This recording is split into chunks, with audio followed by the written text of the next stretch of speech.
programa Memórias Botucatu está aqui na cidade de Itatinga e vai contar para você, telespectador, como que é a vida, o cotidiano dos monges. E nós estamos aqui na Capela de Abadia de Nossa Senhora Assunção e viemos contar essa história para vocês.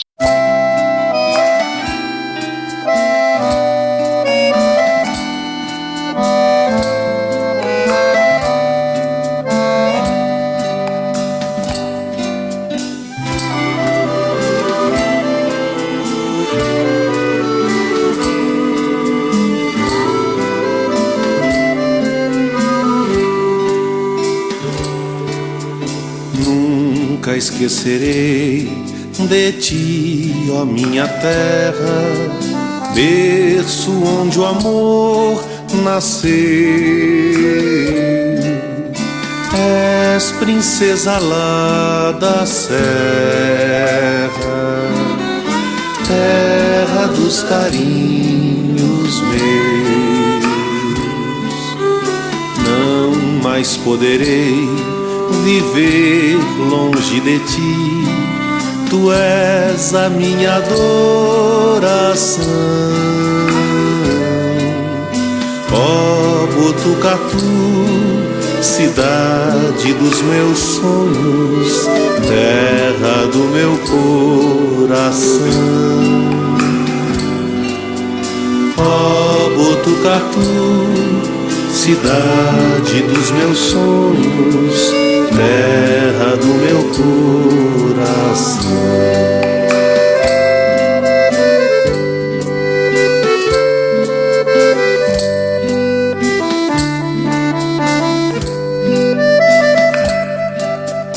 Nunca esquecerei de ti, ó minha terra, berço onde o amor nasceu.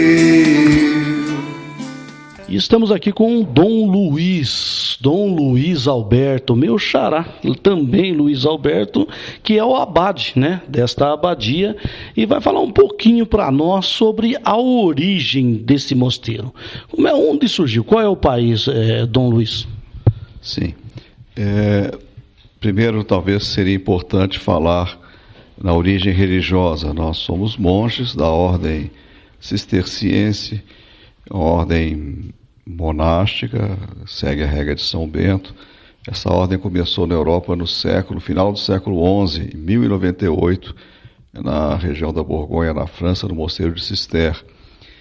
E essa ordem, esse mosteiro teve um florescimento muito grande, fundou muitas casas, transformou-se numa ordem religiosa, quem sabe a mais importante da época, e se expandiu, né, pela Europa, fundou uma casa na Alemanha, que em seguida fundou muitas outras, e a nossa casa, na verdade, é a continuação do mosteiro de Harderhausen, que é uma neta, filha de uma filha do mosteiro de Cister, na região da Westfália, na Alemanha.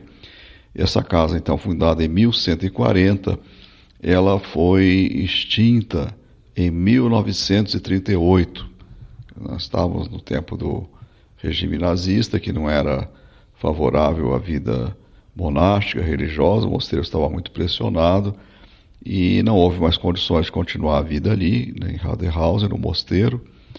Então a abadia, os monges se dispersaram e o abade veio para o Brasil em 1939, antes da guerra, e ficou procurando aqui um lugar para uma fundação, para trazer a comunidade da Alemanha. Isso só foi possível em 1951. Dom Afonso, o abade, né, de Harderhausen, ele entrou em acordo com o arcebispo de Botucatu, Dom Trindade. Dom Henrique Golan Trindade. Dom Henrique Golan Trindade, que, vamos dizer, deu as condições para a fundação, confiou a paróquia de Itatinga aos monges, e então a Santa Sé concedeu a transferência. Todos os direitos daquela antiga abadia de Harderhausen vieram para essa casa aqui, que nós chamamos Abadia de Nossa Senhora da Assunção, de Harderhausen e Tatinga. Aqui eu queria só um pequeno parênteses. Aqui deveria ter um abade regente. Eu sou abade, mas sou abade emérito, abade que já exerceu a função de abade, e aqui eu não sou abade regente, eu ajudo aqui na casa, e a casa ficou mais reduzida com o passar dos anos, então não houve eleição de um novo abade. Mas graças a Deus a casa continua, tem vocações. Agora, quando o senhor diz que veio lá da França, né, da cidade de Cister, é isso? Cisterciense vocês são, né? Vocês vieram direto para o Brasil e aqui foi instalada a primeira aqui na Itatinga ou teve em outros lugares do país? Na verdade, quer dizer, o Mosteiro de Cister, que começou no ano de 1098, fez muitas fundações. Como disse, uma fundação, filha de uma outra fundação de Cister, Harderhausen, veio para o Brasil em 51. Mas quando o Dom Afonso veio, o abade de Harderhausen veio para o Brasil, já estavam aqui 2 mosteiros. Uma fundação de um mosteiro da Áustria, que está no interior da Bahia, Jequitibá, e relativamente próximo daqui, na cidade de Itaporanga, veio também em 1936 uma colônia de monges da abadia de Rímero, também pelo mesmo motivo. Pressão do governo, medo de que a casa lá fosse fechada e aqui o Brasil seria o refúgio. Quando a gente fala em congregações, a gente lembra dos jesuítas, né? Os jesuítas, ele tinham uma missão, evangelizar, né? Evangelizar, e principalmente os índios, né? E criar colégios. A gente vê que os franciscanos, né, que são de outra ordem, são a benevolência, né, o amor ao próximo, enfim. De vocês, a abadia, o que seria? Qual é o propósito seus? Bem, então, os monges, para nós entendermos, a vida monástica é a primeira forma, a mais antiga forma de consagração religiosa que existe na igreja. Os primeiros religiosos não foram de vida assim ativa, como jesuítas ou franciscanos, foram pessoas que se retiraram em colônias de eremitas ou mosteiros, mas sempre afastados, para viver uma vida de absoluta consagração a Deus, na oração, no trabalho e no silêncio. E alguém pode perguntar, mas qual é o sentido disso? Mas se nós fomos criados para Deus, a eternidade vai ser viver diante de Deus, adorando e amando a Deus, a vida monástica antecipa isso. O monge quer viver o evangelho de maneira mais radical. Então ele tem necessidade de se afastar, não é? Viver não na comunidade, mas não quer dizer desinteressado da igreja, da comunidade cristã, ao contrário. Se é para viver na proximidade com Deus, vai ter interesse por tudo aquilo que é caro a Deus. Então, mas é uma vida de adoração, de serviço a Deus. É uma vida, diria, belíssima, é inútil, mas é a inutilidade do amor da caridade. A caridade que é a substância, né? É o motor da igreja. Sem a caridade não existe a igreja, não existe o cristianismo.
Agora vocês aqui em Itatinga, nesse mosteiro, nessa abadia aqui, quantas pessoas são hoje aqui, para matar nossa curiosidade? Quantos monges existem aqui atualmente?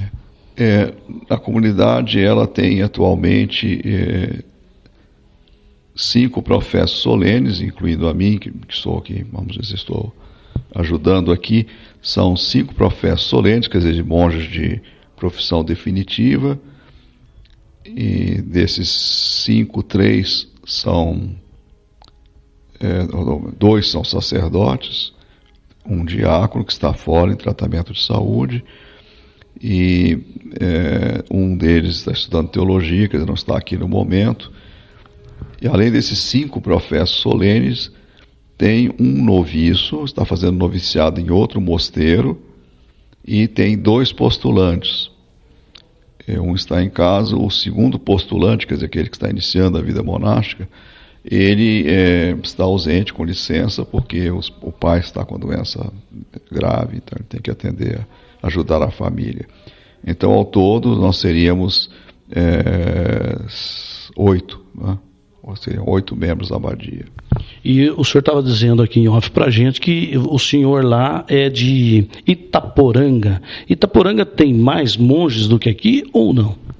Itaporanga é uma abadia maior, uma abadia sempre foi maior que aqui, o mosteiro é maior e a comunidade também é maior. Eu entrei na vida monástica lá em Itaporanga, mas as 2 casas são muito ligadas. Eu passei aqui, antes de ser abade, eu estava aqui também como superior, como prior dessa casa, e depois estive também outros anos ajudando. Então, mas a minha comunidade de origem é a abadia de Itaporanga, a comunidade deve ter uns 20 professos solenes, mais ou menos, ao todo uns 22, 23 membros. Quando aqui chegar, né, a congregação chegou em 1951, o senhor tem ideia de quantos monges vieram, e até mesmo aqui do Brasil? Sim. Só para a gente ter uma ideia de ontem, de hoje? Sim. A comunidade, antes do mosteiro ser fechado em 1938, ela tinha cerca de 30 membros. Porém, com o fechamento da casa, alguns foram para outros mosteiros.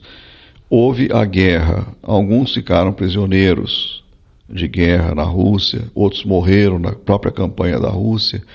O fato é que, e outros não quiseram vir para o Brasil, né? Vieram para cá, da antiga comunidade, 8 monges. E, além disso, eles trouxeram jovens que queriam ingressar, já trouxeram jovens da Alemanha que queriam, candidatos, né, da Alemanha. Então, o grupo da fundação era mais ou menos umas 11 pessoas. Uma curiosidade minha, o que desperta uma pessoa a ser monge?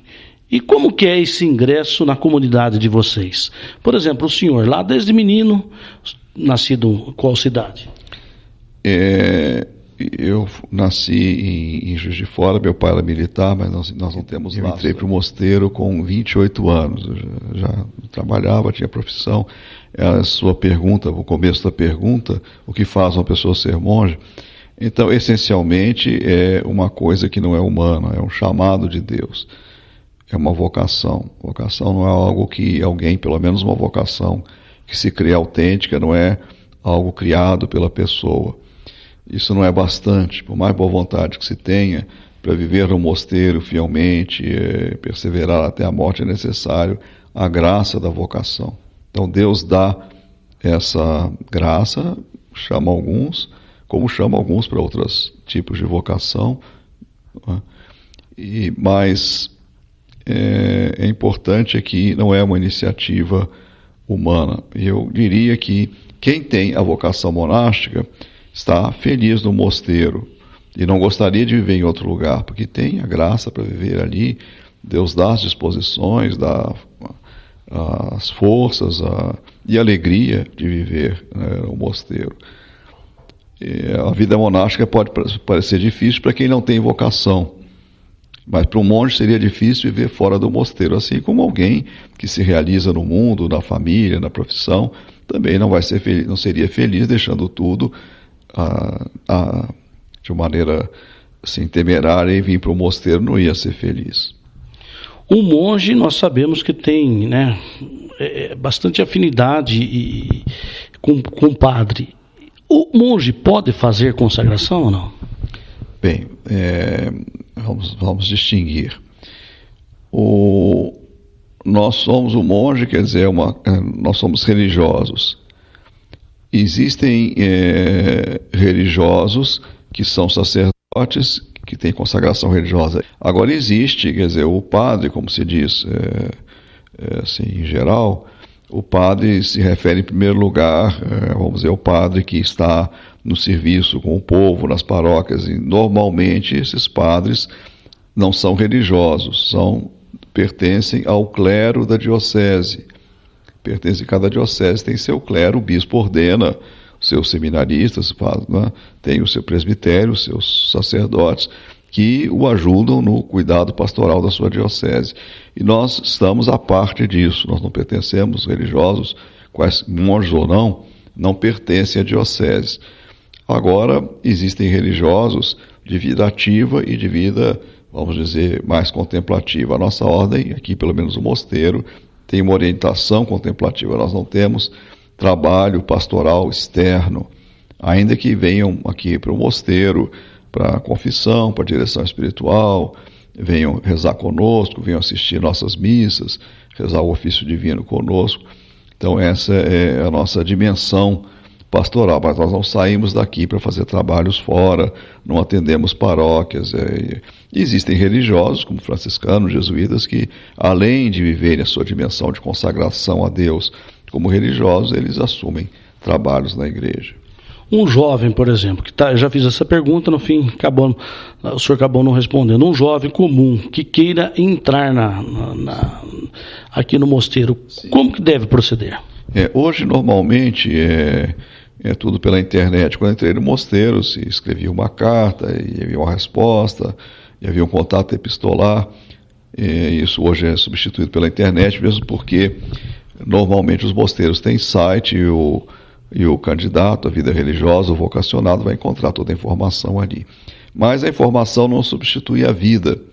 Então há um momento em que o responsável pelas vocações do mosteiro convida o jovem para vir aqui conhecer, e desse primeiro contato se vê, se avalia melhor se o jovem tem vocação, se não tem. Se tem vocação, ou se dá sinais de vocação, que é um processo também de discernimento, se dá sinais de vocação, então ele vai voltar uma ou duas vezes, até que nós aqui exigimos uma experiência, depois na clausura, viver nossa vida integralmente, não estar no nosso ritmo de vida, e aí, para o discernimento do candidato, ele mesmo tomar a sua decisão, e nós fazemos um juízo sobre a autenticidade da vocação do jovem. E, além disso, nós também pedimos sempre uma avaliação psicológica. Não é para mandamos para uma psicóloga, não é para a psicóloga dizer se tem vocação ou não, porque isso não é matéria de avaliação psicológica. A graça da vocação não é mensurável por um teste, mas se a personalidade é compatível com o nosso estilo de vida. Eu vi ali uma sala da clausura, e o senhor tocou num assunto sobre clausura, até uma curiosidade. Como que vive eternamente em oração ali, não tem contato com o povo? Como que vive um monge na clausura? Vamos dizer, toda a casa religiosa, não só os mosteiros, eles têm uma parte da casa que é reservada só para os religiosos. No caso da clausura monástica, ela é um pouco mais estrita. Só excepcionalmente se entra na clausura. A clausura não é uma sala, quer dizer, todo o ambiente em que os monges vivem, ali é a clausura. Então, toda a porta que dá para esse ambiente, nós colocamos uma plaquinha para se saber que ali é o limite. Tanto para nós, monges, sabemos que quando não estamos na clausura, quanto as pessoas de fora verem que aquele espaço é dedicado exclusivamente aos religiosos. Na clausura nós vivemos o que é a nossa vida, uma vida de oração e trabalho e leitura. E leitura não leitura de erudição, para ter cultura, mas leitura e meditação da palavra de Deus, sobretudo da Escritura, e de livros que apresentem, que traduzam para nós também o Evangelho, livros de espiritualidade, livros de espiritualidade monástica. Então, nosso dia ele é dividido nessas 3 atividades. Nós rezamos no coro, na igreja, cantamos o ofício divino 7 vezes por dia. Além disso, temos a missa, todo dia, a missa conventual. Nós temos 2 tempos fortes de oração pessoal e leitura da manhã e à tarde, que deve dar, esses 2 blocos, né, da manhã e da tarde, deve dar mais ou menos umas 3 horas. Né? Quer dizer que não tem limite máximo nem limite mínimo para estar na clausura? Vamos dizer, a clausura é o nosso ambiente. Nem todo o ambiente do mosteiro é clausura. Por exemplo, o pomar, a lavanderia, esses ambientes são reservados para nós, mas não são estritamente a clausura. Mesmo nós temos um bosque que nós chamamos clausura externa, é um bosque reservado para nós, em que nós podemos estar ali rezando em silêncio, etc.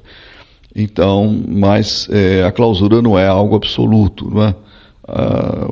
Tanto é possível, por exemplo, um concerto, um médico, uma enfermeira, um enfermeiro podem entrar na clausura se houver necessidade, como nós também, se temos que ir ao médico, fazer uma compra. Imagina como é que a administração do mosteiro vai funcionar se o administrador, o celeireiro do mosteiro nunca pode fazer uma compra, nunca pode ir a um banco, né?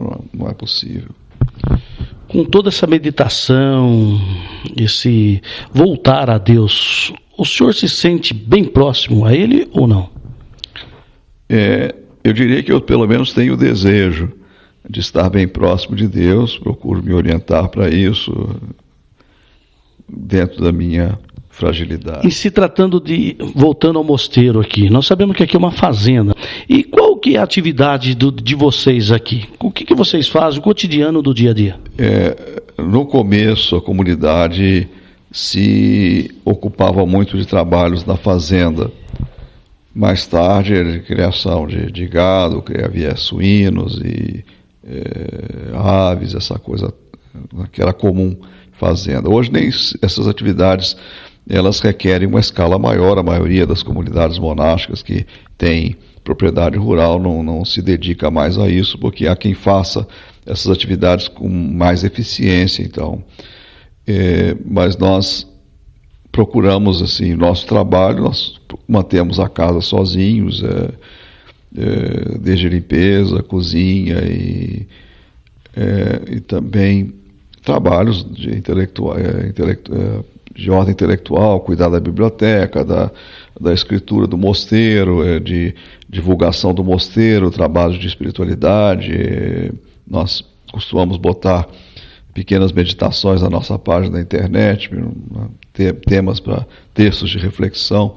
Então, os trabalhos são muito variados. Mais recentemente, nós fazemos tudo em casa, inclusive cozinha, etc. Mais recentemente, uns 10 anos para cá, nós começamos um artesanato de doces. E não é a nossa principal atividade, não é a principal fonte de renda, mas aos poucos ela vai se consolidando, porque é um doce, vamos dizer, uma receita exclusiva, foi concebido com um produto, assim, vamos dizer, de muita qualidade, né, que é para presente, etc. É uma receita milenar, lá dos monges do século XVII? Não chega tanto, não. Era uma receita de família antiga, assim, que não é exclusiva, e que agora está, um dos monges dessa família, trouxe a receita, e agora ela está aqui com os monges, né? Está conosco.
trazendo salvação em suas asas.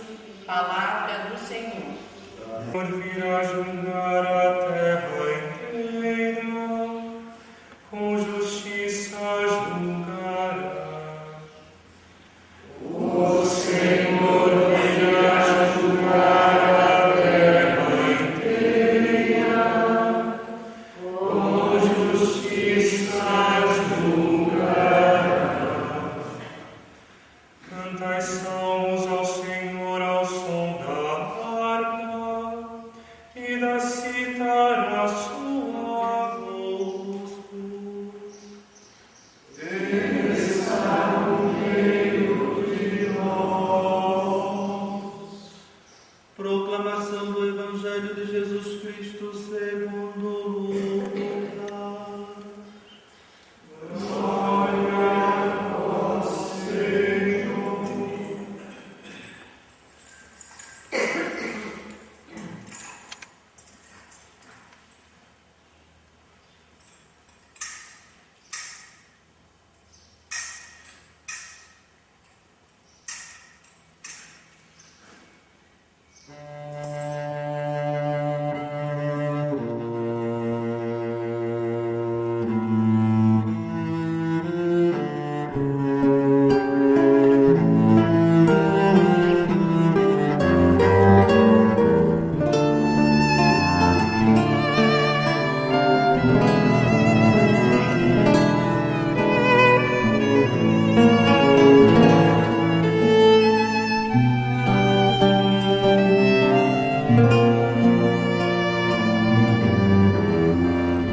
Cristo por nós foi tentado, sofreu e na cruz morreu.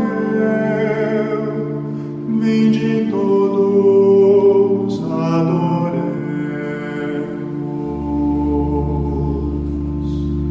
Cristo por nós foi tentado, sofreu e na cruz morreu.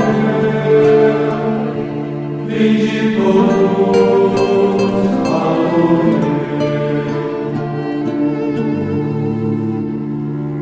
Vinde exultemos de alegria no Senhor, aclamemos o rochedo que nos salva.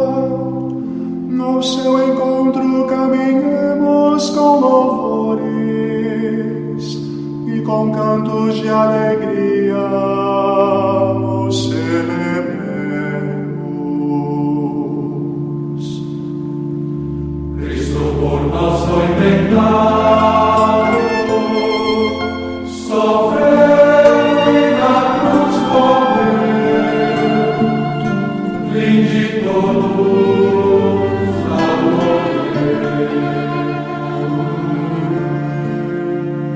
Na verdade, o Senhor é o grande Deus, o grande Rei muito maior que os deuses todos. Tem nas mãos as profundezas dos abismos e as alturas das montanhas. Tá aí, o Dom Luiz vai abrir a porta do mosteiro, da abadia aqui pra gente conhecer um pouquinho mais dessa história, como eles vivem, qual é o seu cotidiano. Esse é o irmão Edmundo. Ele é o irmão mais idoso e responsável, junto com outros, pela limpeza do local. Ao contrário de que muitos pensam que a clausura seria o lugar onde eles vivem em intensa oração, que sai de lá somente para a refeição, isso não é verdade. Pelo contrário, o local é muito agradável, limpíssimo. Ali eles se relacionam, preparam suas refeições, limpeza e oram bastante. É bom observar que entram somente nesse local pessoas que o abade autoriza. O acesso é restrito para mulheres. Onde estamos agora é na cozinha. Como vocês podem observar, é limpíssima e tem toda uma estrutura para satisfazerem as suas necessidades. Quando vi aquelas frutas ali, fruta do conde, banana e outras, todas madurinhas, e elas são todas ali produzidas e colhidas na propriedade deles mesmos. Esse quem você está vendo é o irmão Antônio. Ele é postulante ainda. Postulante é aquele que está passando por um período ali, para ver se realmente é aquilo que quer. E ele segue estritamente todas as normas da abadia. Ele é responsável em fazer e assar esses pão que vocês estão vendo. Que delícia! Que delícia! Vocês não têm ideia. O cheirinho, então, é maravilhoso. Agora, o que me chamou a atenção foi esse coador de pano. Olha, gente, o tamanho desse coador, enorme. Imagine quantos freis e monges vivem aqui. Esse quem estamos vendo aí é o abade maior Dom Luiz Alberto. Ele é o responsável em fabricar essas caixas que estamos vendo aí e que acondicionam deliciosos doces. Minuciosamente ele pinta uma a uma com uma paciência de Jó. Essas caixas acondicionam o maior produto que eles fabricam. Éclates de nozes, produzido artesanalmente, que por sinal é uma receita de família.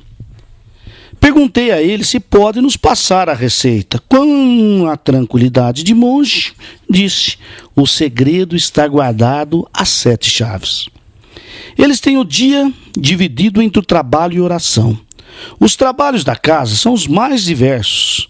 Além do laticínio e da cozinha, a limpeza e conservação da casa, também fazem jardinagem, horta, apicultura e etc., como outros de natureza mais intelectual. Muito importante é o desejo de uma autêntica comunhão fraterna, com a divisão dos trabalhos e responsabilidades, num clima de simplicidade, silêncio e oração, que favorece a tarefa fundamental do monge, a busca de Deus. A consagração do monge ao serviço e ao louvor de Deus no interior do mosteiro é o principal contributo que presta à Igreja. Conforme o Concílio Vaticano II, faz parte desse serviço a celebração diária da Eucaristia e do serviço divino, que reúne todas as comunidades várias vezes por dia na Igreja.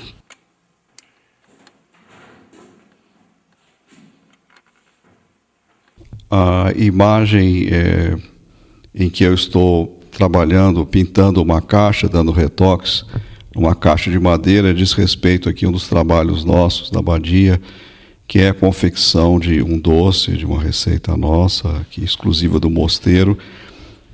E é um dos trabalhos, um dos meios que nós temos de ter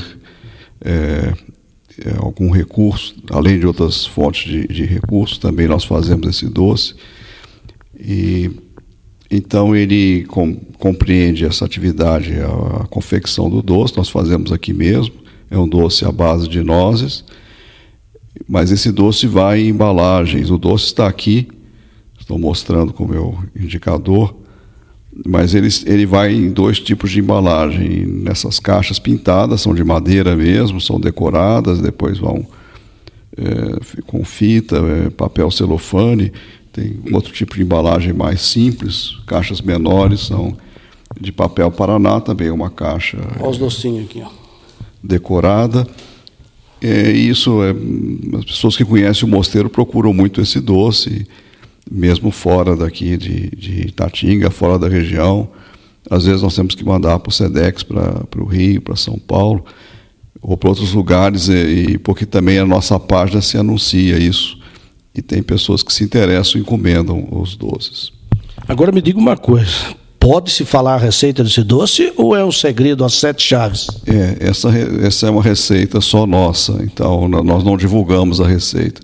Nós dizemos, como está no rótulo, os componentes principais, nozes, leite e ovos, mas a receita é só nossa. E agora vocês não vendem só para Itatinga e região, vocês vendem para o Brasil inteiro, que a gente tem notícias, né? Através da internet pode-se vender para o Brasil inteiro. Através da internet pode-se vender para o Brasil inteiro. E pelo que a gente sabe, já experimentou, é um doce maravilhoso. Vocês que estão aí do outro lado das câmeras, olha, vale a pena experimentar. O senhor pode deixar o telefone para que as pessoas entrem em contato com vocês, o e-mail? É mais fácil localizar a nossa página mosteiroitatinga.org.br. Ali tem todas as informações. mosteiroitatinga.org.br. Para quem não acessa a internet, nosso telefone é 14 3848 1102. Matando uma curiosidade, é o senhor só que faz? Lá no Mosteiro de Itaporanga é a mesma receita ou é o senhor que faz para lá também? Não, o Mosteiro de Itaporanga, na verdade, não faz, é só nós que fazemos aqui. Então essa daqui é exclusividade da cidade de Itatinga? Essa exclusividade aqui da nossa abadia. Agora o senhor tem mais outras curiosidades para nos mostrar além do doce, né? Quais seriam essas? Sim. A pergunta a respeito da marcação das portas, e é um costume que veio da Alemanha. O nosso mosteiro tem origem na Alemanha. Então, no dia de Reis, ou no dia da Epifania, corretamente, do ponto de vista litúrgico, Epifania, na festa da Epifania, nós fazemos a bênção da casa, invocando os 3 magos, os 3, antigamente falados, reis magos, cujas iniciais são C, B e M, que é um costume alemão. Em alemão se pode escrever Caspar com C. Gaspar, Baltazar, Melchior, M e Baltazar. Mas isso em latim significa Christus, C, mansionem, quer dizer, a casa, B, benedicat, Cristo abençoa a casa. Vamos mostrar então lá para matar a curiosidade do nosso telespectador?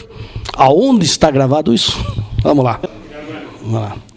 E o irmão Antônio vai mostrar as iniciais aqui em todas as portas aqui da abadia, tem essa marcação, né, irmão Antônio? Por quê? Também consta no ritual romano antigo, e o 2, 0, 1 e 4 é o ano corrente, e o C, como foi dito, Christum mansionem benedicat, Cristo abençoe essa casa, e forma os 3 nomes dos Reis Magos. Isso é mudado mensalmente ou diariamente? Sempre no dia 6 de janeiro. Ah, sempre no dia dos Reis Magos. Sim, é uma vez por ano. Uma vez por ano. Essa é a biblioteca do mosteiro, nós chamamos Biblioteca São Bernardo, tem o quadro, é um crayon retratando São Bernardo. Aqui nós temos, sobretudo, espiritualidade monástica, teologia, filosofia, mas um pouco de tudo, de literatura, de outros assuntos, de cultura geral. O mosteiro tem cerca de 40 mil volumes, contando a sala de cima, onde estão periódicos, dicionários e obras de referência. Essa biblioteca não é aberta ao público, é só para uso da comunidade monástica. Então aqui nós temos material para estudo, para meditação, reflexão, e, enfim, consultas de cultura geral, temos o suficiente.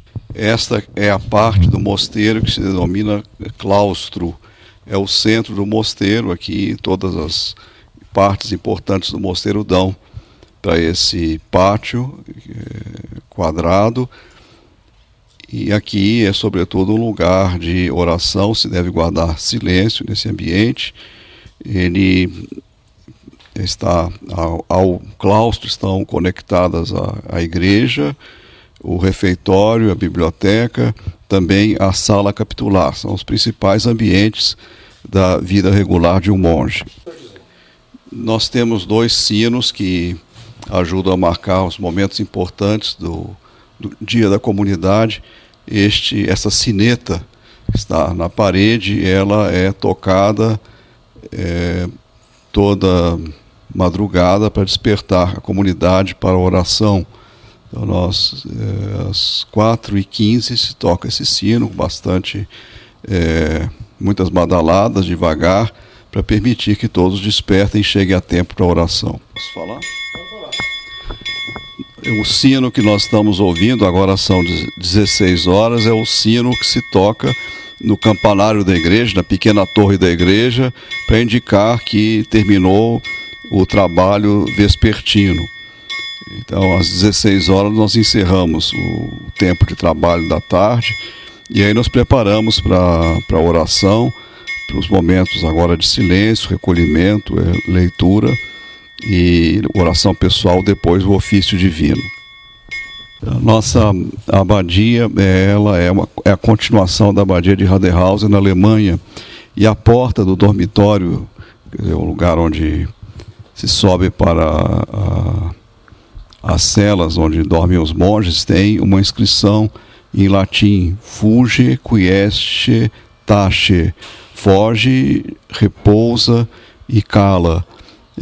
Isso é tirado de um antigo dito dos monges e é por assim dizer, quase que um lema que vale para toda a vida monástica autêntica.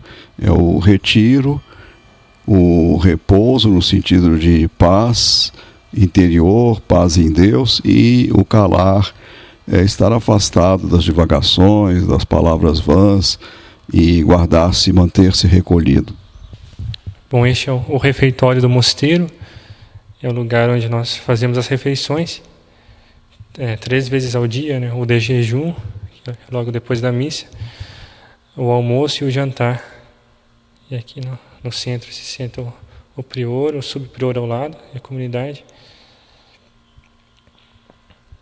E sempre antes e depois das refeições temos uma oração, ou um miserério, Salmo 50, nos dias de penitência, que se rezam aqui também, ou indo para a igreja.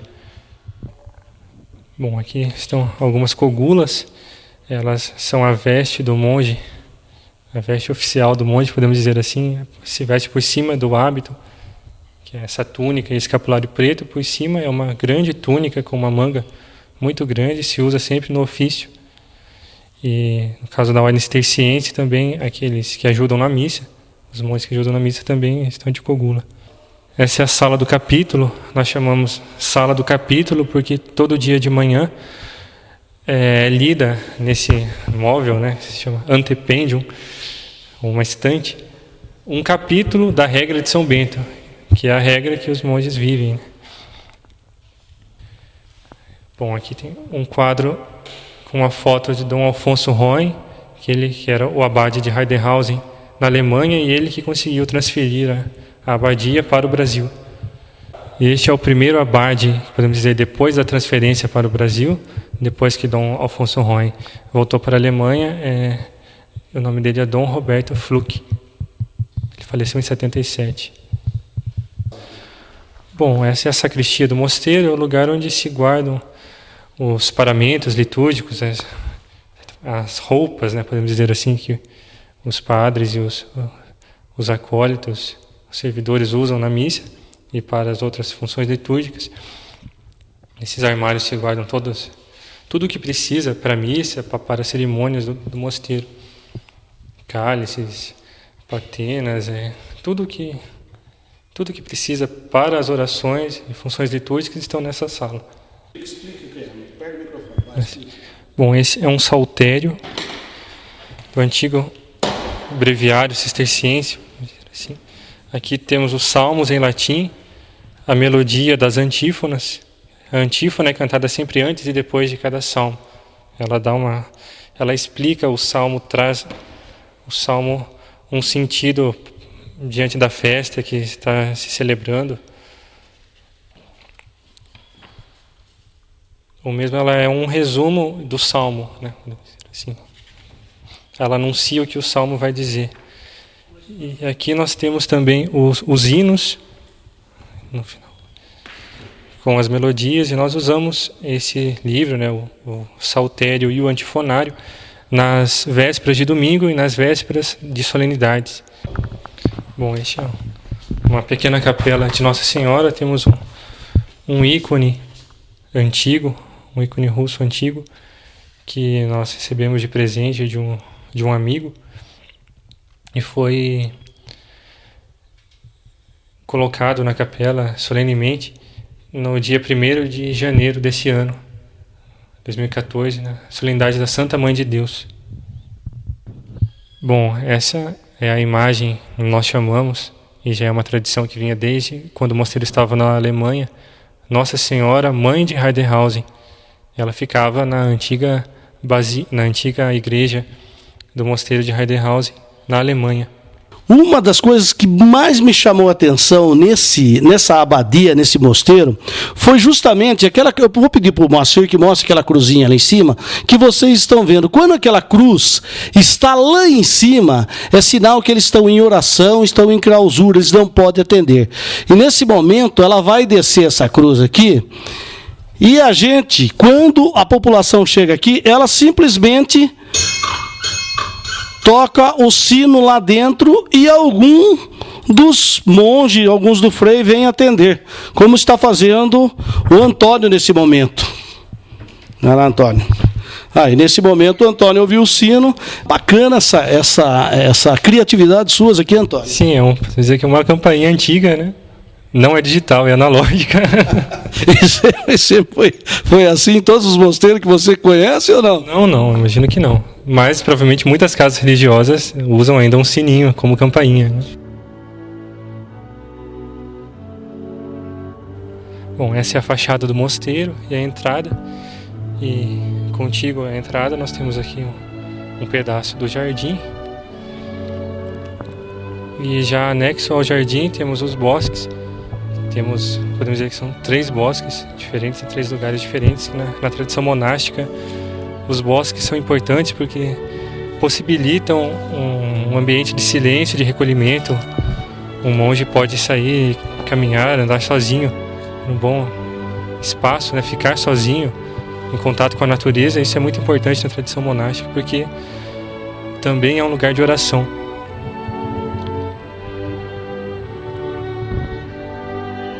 Este é o mosteiro, a abadia de Nossa Senhora da Assunção de Heiderhausen, Tatinga. E o mosteiro é um prédio que é sempre ligado à igreja, ligado ao claustro, né, como também foi filmado, fica no centro.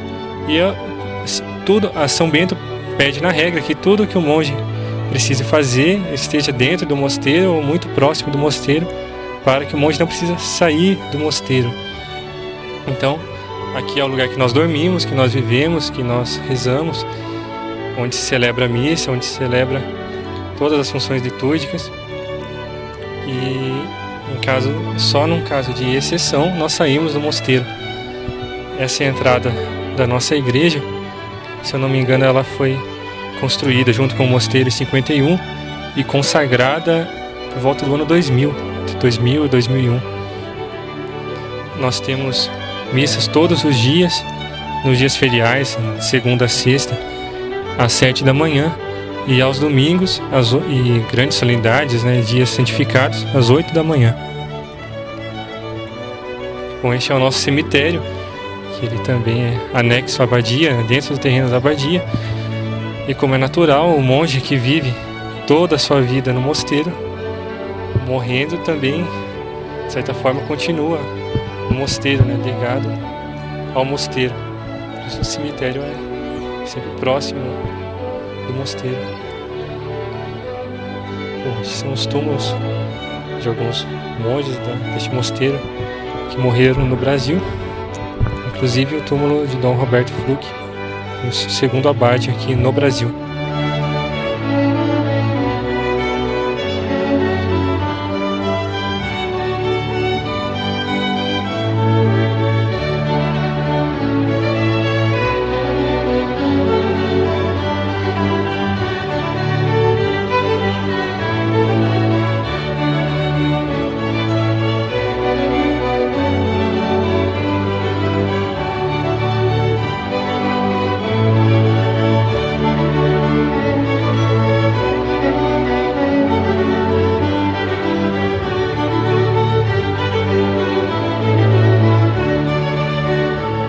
Bom, este é o bosque da Casa São Libório e a própria Casa São Libório. Essa é a casa, uma antiga casa da Chácara São João, que era nesse lugar, que depois foi vendida para os monges, eu acredito que com o auxílio de Dom Henrique, o primeiro arcebispo de Botucatu. E aqui, enquanto se construiu o mosteiro, os monges viveram nesta casa por um ano, um pouco mais de um ano. E essa casa então foi o primeiro mosteiro, né? Tinha um dos quartos era uma capela e eles viveram como monges nessa casa. E hoje essa casa, nós normalmente recebemos grupos para retiro, mesmo hospedagem. Se forem grupos maiores, nós podemos receber nesta casa. Em grupos menores recebemos no próprio mosteiro, na hospedaria interna. A casa se deu o nome de Casa São Libório, porque São Libório é uma devoção, um santo de devoção muito especial na diocese de Paderborn, que era a cidade onde ficava a antiga abadia de Harderhausen. Por isso, como um sinal de elo, de ligação com Paderborn, toda essa área do mosteiro é dedicada a São Libório.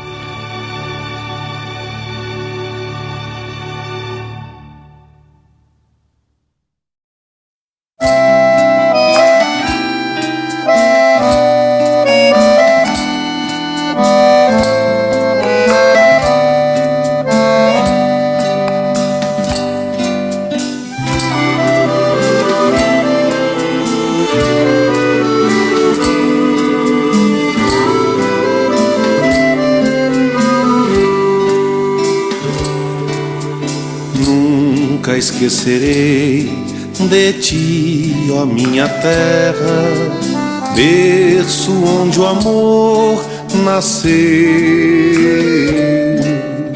És princesa lá da serra, terra dos carinhos meus. Não mais poderei viver longe de ti, tu és a minha adoração.